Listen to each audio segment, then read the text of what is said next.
अज्ञानतिमिरान्धस्य ज्ञानाञ्जनशलाकयः चक्षुरुन्मिलितं येन तस्मै श्रीगुरुवे नमः।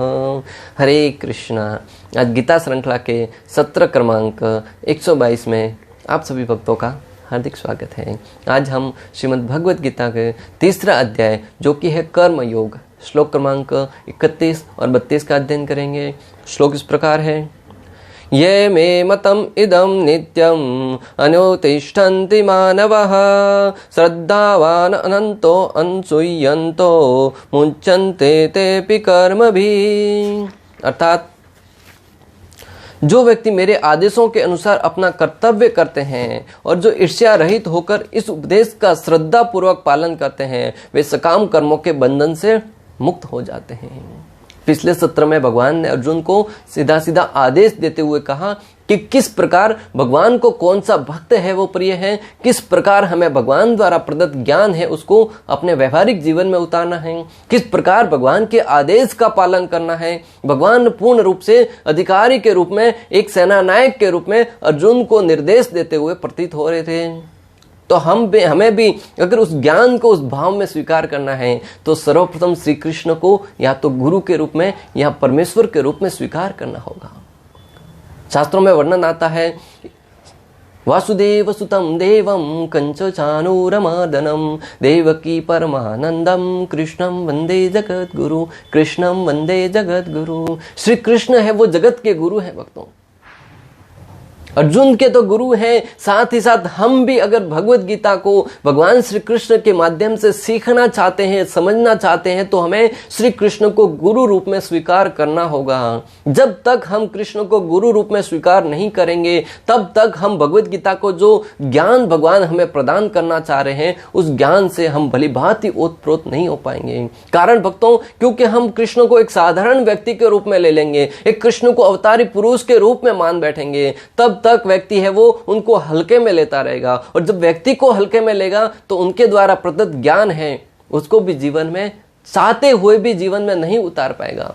इसलिए सर्वप्रथम हमें चाहिए, अगर जीवन में गुरु धारण नहीं किया है, कोई चिंता करने की आवश्यकता नहीं है। तब जब तक आपको योग्य गुरु प्राप्त न हो, जब तक आपकी जो जिज्ञासा है उस जिज्ञासा के अनुसार गुरु प्राप्त नहीं हो, तब तक जीवन में श्री कृष्ण को गुरु रूप में स्वीकार करते हुए, उनका अपना गुरु मानते हुए उनके मार्गदर्शन में कार्य करने का प्रयास करें। क्यों? क्योंकि श्री कृष्ण है वो कृष्णम वंदे जगत गुरु। श्री कृष्ण है वो संपूर्ण जगत के गुरु हैं भक्तों।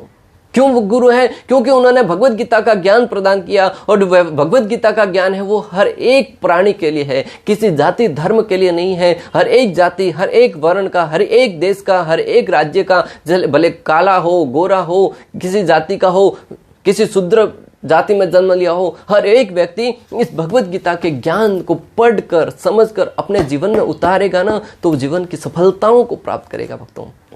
और कृष्ण ने इसके लिए किसी प्रकार का कोई नियम नहीं रखा है। ऐसा नहीं कि भगवद गीता को किसी ऐसे वस्त्र में बांधकर शुद्ध अवस्था में रखकर किसी उचित समय पर ही पढ़ा जाए।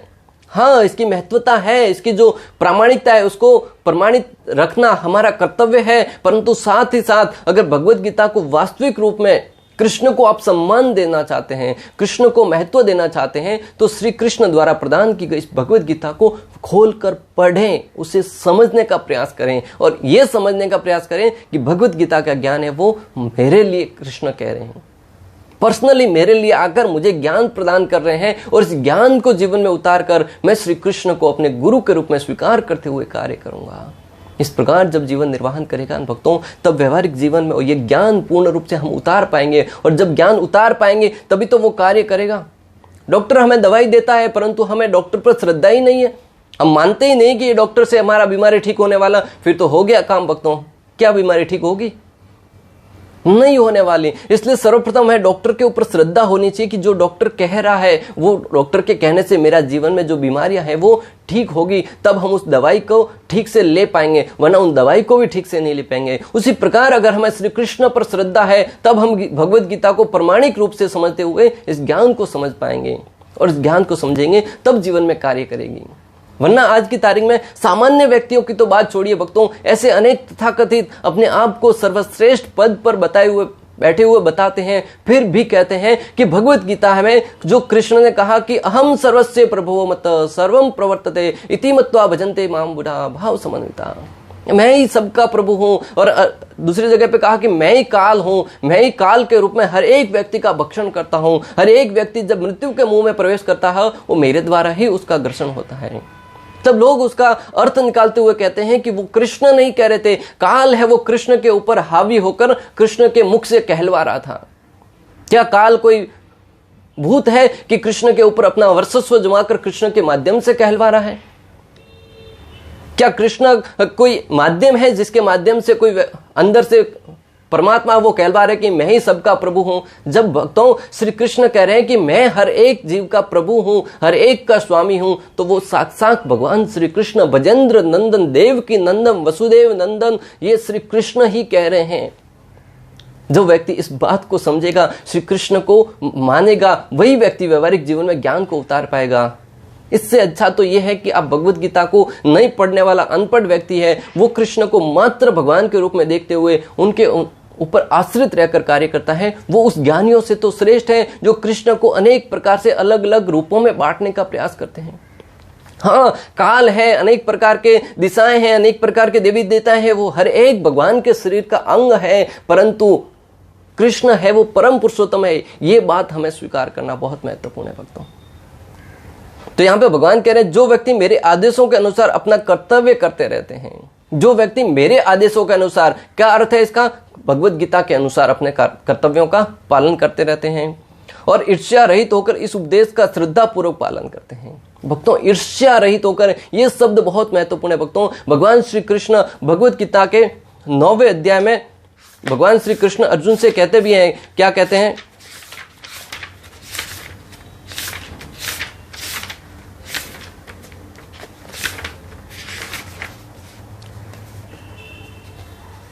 भगवान श्री कृष्ण 9वें अध्याय के प्रथम श्लोक में कहते हैं, इदम तु ते गुह्यतम प्रवक्ष्यामि अनसूयवे ज्ञानम विज्ञानम सहितम यत् ज्ञात्वा मोक्षसे अशुभातः।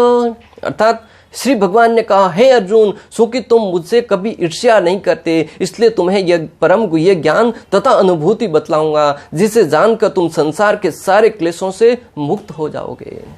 भगवान ने अर्जुन को भगवत गीता क्यों सुनाई? इसकी योग्यता क्या थी? मैं नहीं कह रहा हूं, श्री कृष्ण 9वें अध्याय के प्रथम श्लोक में स्वयं भगवान श्री कृष्ण अर्जुन से कह रहे हैं, क्योंकि तुम मुझसे ईर्ष्या नहीं करते, तुम मुझसे ईर्ष्या नहीं करते, इसलिए जो भगवत गीता का जो गुह्य ज्ञान है वह मैं तुम्हें बतलाऊंगा, जिसे जानकर तुम इस भौतिक दुखों से, हर एक प्रकार के कष्ट को पार करते हुए सर्वश्रेष्ठ सफलता को प्राप्त करोगे।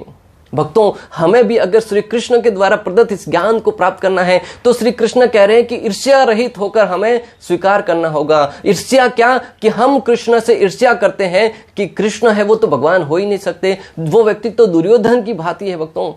दुर्योधन को श्री कृष्ण से ईर्ष्या थी, इसलिए उन्होंने कभी श्री कृष्ण को भगवान के रूप में स्वीकार नहीं किया। कंस के अंदर ईर्ष्या थी, इसलिए उसने कभी भगवान को, कृष्ण को भगवान के रूप में स्वीकार नहीं किया। शिशुपाल के अंदर ईर्ष्या थी, इसलिए वो श्री कृष्ण द्वारा प्रदत्त ज्ञान है उसको कभी स्वीकार नहीं कर पाया। आप और हम भी अगर कृष्ण को भगवान रूप में न माने और ईर्ष्या करें कि कहीं ना कहीं कृष्ण ही क्यों भोगता है, स्वामी मैं होना चाहिए, कृष्ण ही भोग क्यों करे, भोग तो मैं करना चाहिए। अनेक लोग कहते भी हैं सारे गोपियों का भोग्य है, श्री कृष्ण ने उनका भोग क्यों किया, श्री कृष्ण ने उनके साथ रासलीलाएं क्यों की, मेरे पास भी इतनी गोपियां होनी चाहिए, मेरे पास भी ये सुख सुविधाएं होनी चाहिए।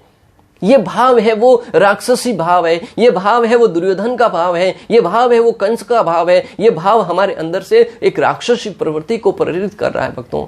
जब तक ये भाव समाप्त नहीं होगा तब तक हम कृष्ण को परमेश्वर के रूप में स्वीकार नहीं करेंगे। और जब तक हम श्री कृष्ण को, भगवान को ईर्ष्या रहित होकर जब तक स्वीकार नहीं करेंगे तब तक भगवद गीता को पढ़ने का कोई औचित्य नहीं है, उसे हम समझ ही नहीं पाएंगे। वे सकाम कर्मों के बंधन से मुक्त हो जाते हैं। जो श्रद्धा पूर्वक ईर्ष्या रहित होकर भगवान को स्वीकार करते हैं वो सकाम कर्मों के जो बंधन है उनसे मुक्त हो जाते हैं। सकाम कर्मों का बंधन क्या? हम अनेक प्रकार के सकाम कर्म करते हैं, उससे फल प्राप्त करने की आशा रखते हैं और उस फल से हम इंद्रिय भोग करते हैं और हम कर्म बंधन के ग्रंथि में बंधते जाते हैं और वो हमें पुनः एक बार भव बंधन में घसीट कर लेके आता है। अगले जन्म में क्या बनेंगे वो हमारी कार्यों के ऊपर निर्भर करेगा। तो कृष्ण कहते हैं कि अगर कोई ईर्ष्या रहित होकर मुझे परमात्मा रूप में स्वीकार करके मेरे द्वारा प्रदत्त ज्ञान है उसको श्रद्धा पूर्वक स्वीकार करता है, वह व्यक्ति इन सारे के सारे सकाम कर्मों के बंधन से मुक्त हो जाता है। श्री भगवान कृष्ण का उपदेश समस्त वैदिक ज्ञान का सार है, अतः किसी अपवाद के बिना यह शाश्वत सत्य है। श्री भगवान कृष्ण है, उनका उपदेश समस्त वैदिक ज्ञान का सार है, अतः किसी अपवाद के बिना यह शाश्वत सत्य है। शाश्वत सत्य है यह ज्ञान भक्तों, इसमें किसी प्रकार की कोई त्रुटि नहीं है। जिस प्रकार वेद शाश्वत है उसी प्रकार कृष्ण भावनामृत का यह सत्य भी शाश्वत है। मनुष्य को चाहिए कि भगवान से ईर्ष्या किए बिना इस आदेश में दृढ़ विश्वास रखें। जिस प्रकार वेदों का ज्ञान है वो परम शाश्वत है, उसी प्रकार भगवत गीता का ज्ञान है वो भी पूर्ण रूप से शाश्वत है, पूर्ण रूप से सत्य है। भगवत गीता है वो समस्त शास्त्रों का निचोड़ है भक्तों। जब व्यक्ति इस भाव को समझ जाएगा तब भगवत गीता को पूर्ण समर्पित होकर भगवान के आदेश अनुसार अपने जीवन में कार्य कर पाएगा। ऐसे अनेक दार्शनिक हैं जो भगवत गीता पर टीका रचते हैं किंतु कृष्ण में कोई श्रद्धा नहीं रखते, वे कभी भी सकाम कर्मों के बंधन से मुक्त नहीं हो सकते। ऐसे अनेक तथाकथित लोग भी हैं जो भगवत गीता के ऊपर अपनी टीका लिख लेते हैं परंतु उनकी कृष्ण में कोई श्रद्धा नहीं है, कृष्ण को कभी भगवान के रूप में स्वीकार नहीं करते। वो व्यक्ति है वो सकाम कर्मों से ऊपर कभी उठ ही नहीं पाएंगे, क्योंकि वो भगवान का जो ज्ञान है उसे व्यवहारिक जीवन में वास्तविक रूप से स्वीकार नहीं कर पाएंगे। अनेक ऐसी भगवत गीताएं आज की तारीख में मौजूद है लोग भक्तों जिनके अंदर कृष्ण का नाम तक नहीं है। वो इसलिए तो भगवत गीता जो श्रील प्रभुपाद द्वारा भगवत गीता यथारूप लिखी गई वो प्रमाणिक भगवत गीता मानी गई है। क्यों? इसलिए नहीं कि हम प्रभुपाद जी के फॉलोअर हैं इसलिए हम कह रहे हैं, भक्तों प्रमाण के साथ हम बता रहे हैं कि भगवत गीता श्रील प्रभुपाद द्वारा लिखित है, वो ही क्यों प्रमाणिक है। भगवत गीता पढ़कर जब अर्जुन का है वो हृदय है वो परिवर्तित हो गया, हृदय है वो शुद्ध हो गया और वो युद्ध के लिए तैयार हो गया, और जो अपने कर्तव्य निर्वहन से भाग रहा था वो कर्तव्य के पथ पर आकर खड़ा हो गया। जो युद्ध से विमुख हो रहा था वो युद्ध करने के लिए तैयार हो गया। जिसे अपने कार्य को भूलकर वो भक्त से अभक्त की तरफ बन रहा था, भगवान के आदेश को पालन करने की बजाय अपना आदेश स्वयं का जो मंतव्य था वो स्थापित करना चाह रहा था, अपनी बुद्धि के अनुसार अनेक प्रकार के तर्क रख रहा था कि ऐसा करूंगा तो ऐसा हो जाएगा, ऐसा करूंगा तो ऐसा हो जाएगा, इसलिए मैं ऐसा नहीं करूंगा। उस मार्ग से भगवत गीता सुनने के उपरांत श्री कृष्ण पर आश्रित हो गया और कृष्ण के कहने पर युद्ध के लिए संचालन के लिए तैयार हो गया।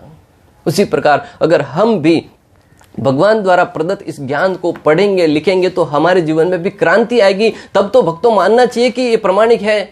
श्रील प्रभुपाद ने इस भगवत गीता का ज्ञान संपूर्ण विश्व में हर एक व्यक्ति को प्रदान करने का प्रयास किया। जिस व्यक्ति ने भी इस भगवत गीता के ज्ञान को यथारूप में स्वीकार करने का प्रयास किया है, आज भक्तों उदाहरण तुम्हारे समक्ष है, आज दृष्टांत हमारे सामने है। विश्व में लाखों करोड़ों की संख्या में नहीं, अनेक असंख्य संख्या में लोग थे वो भक्त बनते जा रहे हैं।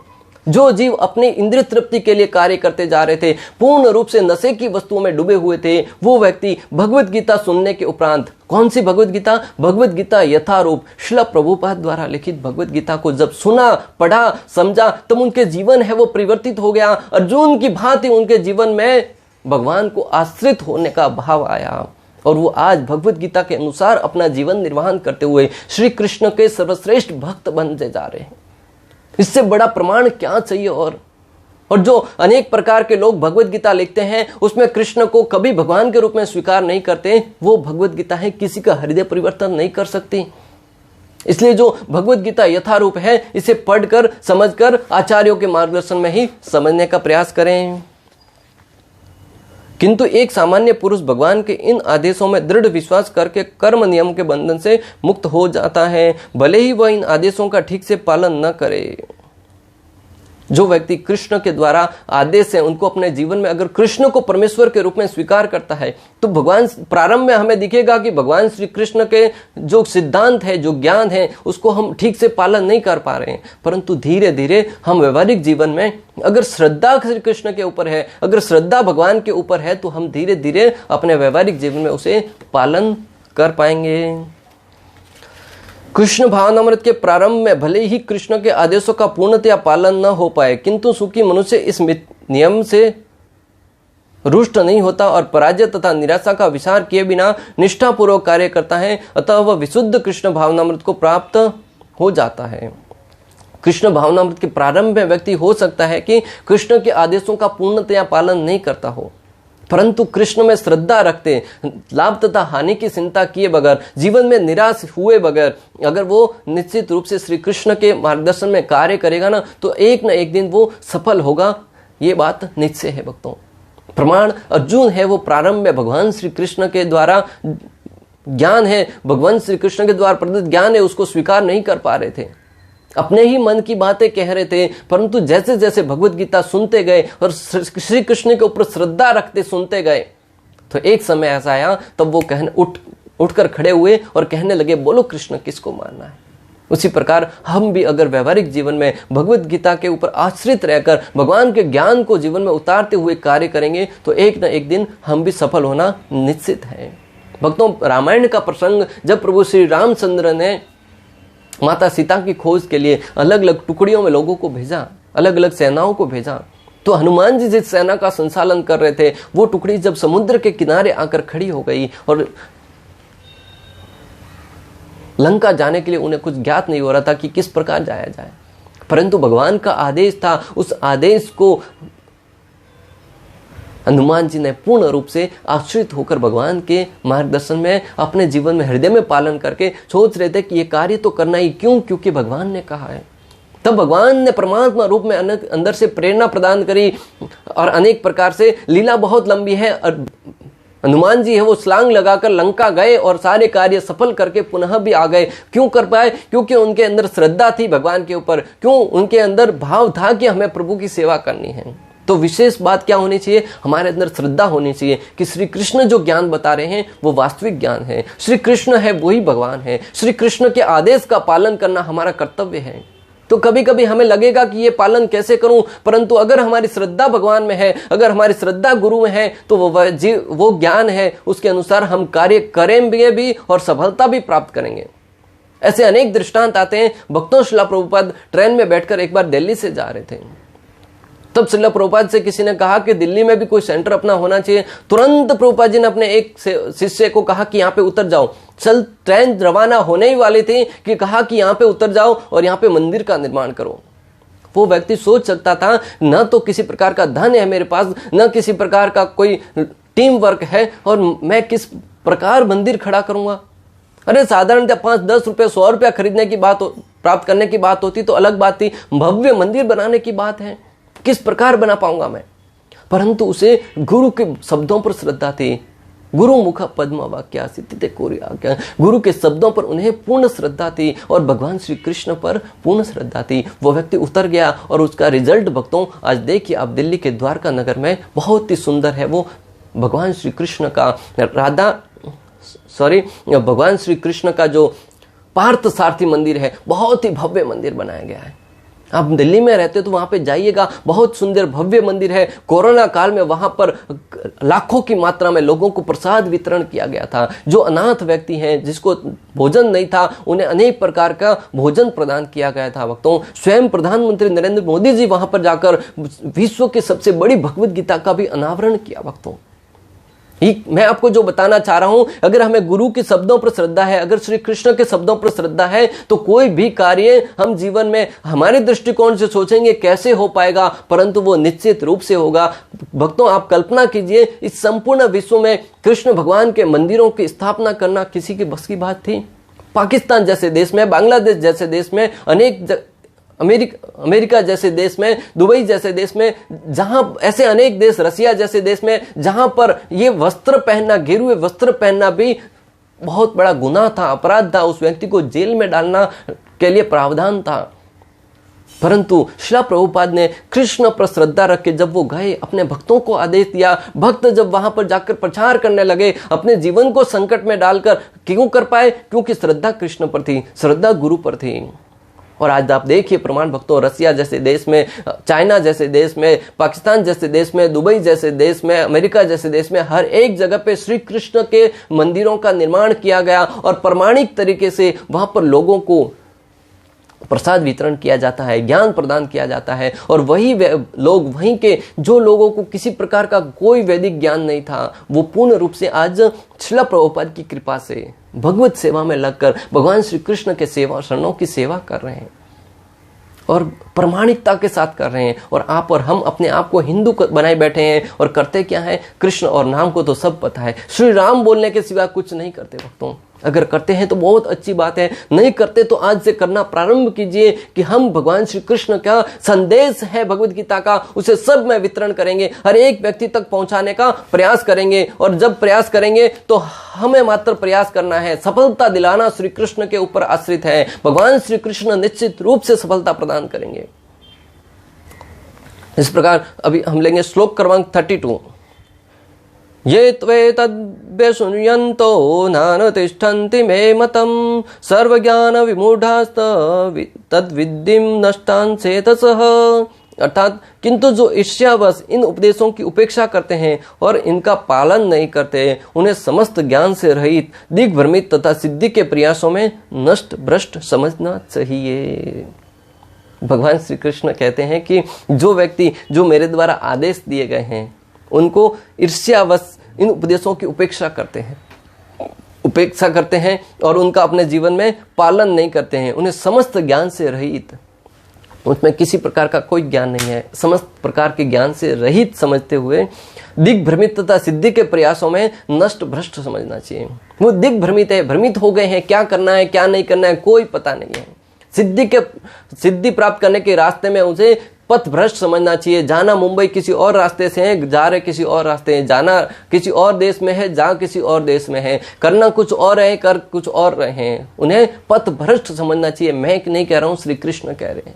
जो व्यक्ति भगवान से ईर्ष्या करके भगवत गीता के ज्ञान को जीवन में नहीं उतारता है, यहाँ पर कृष्ण भावना भावित न होने के दोष का स्पष्ट कथन है। यहाँ पर वर्णन आया कि अगर कोई व्यक्ति कृष्ण भावना भावित नहीं है तो वो किस प्रकार, उसके अंदर ये दोष है, जिसको श्रील प्रभुपाद लिखते हैं, जिस प्रकार परम अधिशासी की आज्ञा के उल्लंघन के लिए दंड होता है, उसी प्रकार भगवान के आदेश के प्रति अवज्ञा के लिए भी दंड है। जिस प्रकार हम किसी राज्य में रह रहे हैं, देश में रह रहे हैं, तो उसके जो नियम है उनका पालन करना होता है। अगर हमें उन कानूनों में श्रद्धा नहीं है और हम उन कानूनों को तोड़ते हैं तो हमें दंड भुगतना पड़ता है।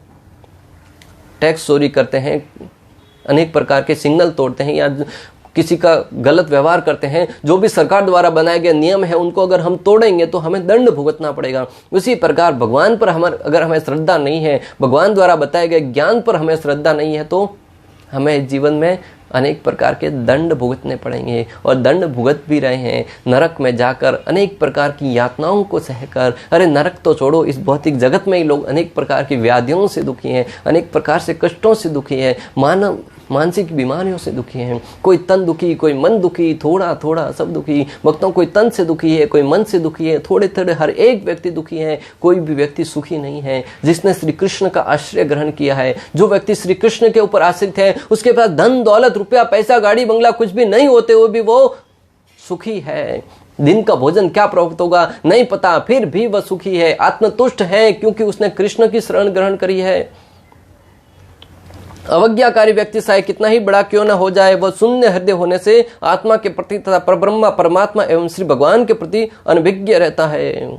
जो अवज्ञाकारी व्यक्ति है, जो आज्ञाकारी नहीं है, अर्जुन है वो आज्ञाकारी था तो कृष्ण के आज्ञा अनुसार उसने कार्य किया।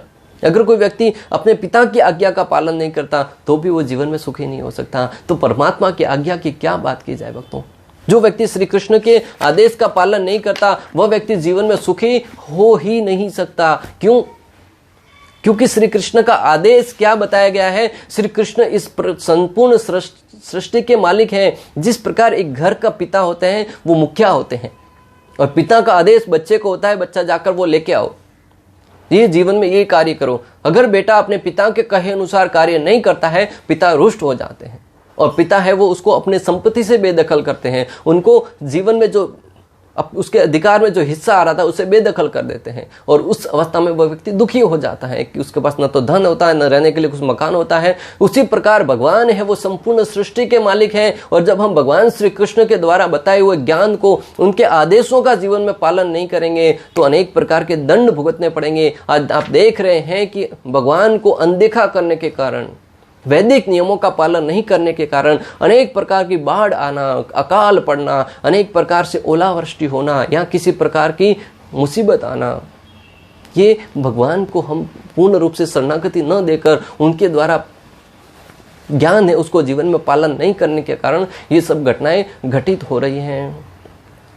ज्ञान शब्द है वो आध्यात्मिक ज्ञान को दर्शाता है, बाकी भौतिक ज्ञान तो अविद्या का जाल है जिसे प्राप्त करके व्यक्ति भव सागर में डूबता जाता है। ज्ञान शब्द किसका सूचक है? ज्ञान शब्द है वो आध्यात्मिक ज्ञान का सूचक है भक्तों। वैदिक ज्ञान है वो भगवान को प्राप्त करने का जो रास्ता है, उससे जो ज्ञान प्राप्त करके करते हैं उस ज्ञान का सूचक है। ज्ञान का कहीं तात्पर्य नहीं है कि हम जो भौतिक ज्ञान स्कूलों के माध्यम से प्राप्त करते हैं, हाँ वो ज्ञान हो सकता है, परंतु वो ज्ञान तो हमें मात्र भौतिक जगत में धन कैसे कमाना है वो ही हमें ज्ञान प्रदान करेगा। और उस ज्ञान से तो व्यक्ति है वो अनेक प्रकार के इंद्रिय भोग करते मात्र इस भव सागर में बंधता जाएगा, बंधता जाएगा, बंधता ही जाएगा। परंतु जो आध्यात्मिक ज्ञान प्राप्त करके भगवान को जानने का प्रयास करेगा वो इस भव बंधन से मुक्त होकर श्री कृष्ण के धाम में जाने का अधिकारी बन जाएगा। तो जो ज्ञान शब्द है वो प्रयोग किसके लिए होना चाहिए? आध्यात्मिक ज्ञान के लिए। भौतिक ज्ञान है वो तो मात्र आपको शिक्षा प्रदान कर रहा है, वो ज्ञान नहीं हो सकता। भौतिक जगत में सफलता की परिभाषा यह है कि वह कितना धनवान है, कौन सा डिग्री प्राप्त किया है, कोई अभिनेता या नेता बना हो। भौतिक जगत में सफलता की परिभाषा क्या है? आपने कितना धन प्राप्त किया, आपके पास कितने घर हैं, आपने कितने जीवन में सफलताएं प्राप्त करी, आपने कोई अभिनेता बने कि नहीं बने, आप कोई नेता बने कि नहीं बने, आपके नीचे कितने लोग काम करने वाले हैं, आपके पास कितना पावर है। ये भौतिक जगत के आपकी सफलता का मापदंड है। परंतु वास्तविक सफलता तो यह है कि आपने कृष्ण भावनामृत में कितनी प्रगति करी। परंतु वास्तविक सफलता क्या है कि आपने कृष्ण भावनामृत में कितनी सफलता करी, श्री कृष्ण को कितने शरणागत हुए, भगवान श्री कृष्ण को शरणागति प्रदान करी कि नहीं करी, ये वास्तविक सफलता है। कृष्ण भावना भावित होकर ही व्यक्ति भव बंधन से मुक्त हो सकता है, अन्यथा ज्ञान और तपस्या से तो मात्र अहंकार में वृद्धि होगी, हमारे अधोगति का कारण बनेगा। भक्तों, भव बंधन को प्राप्त करना है, भव बंधन से मुक्त होकर भगवत धाम को प्राप्त करना है तो कृष्ण भावनामृत में जीवन यापन करना होगा। वरना इस भौतिक जगत के जो सुख सुविधाएं हैं, आनंद अनुभूति है, उन सब से तो मात्र हम अधोगति की तरफ ही प्रगति करेंगे और वो हमारे भव बंधन का कारण बनेगा। इस प्रकार श्लोक क्रमांक 31 और 32 का भक्ति वेदांत तात्पर्य पूर्ण हुआ। अंत तक हमारे साथ बने रहने के लिए आप सभी का हृदय पूर्वक, प्रेम पूर्वक बहुत बहुत धन्यवाद। श्रील प्रभुपाद की जय, श्री श्री राधा गोपीनाथ भगवान की जय, श्रीमद् भगवद गीता की जय। हरे कृष्णा कृष्ण कृष्ण हरे हरे, हरे राम राम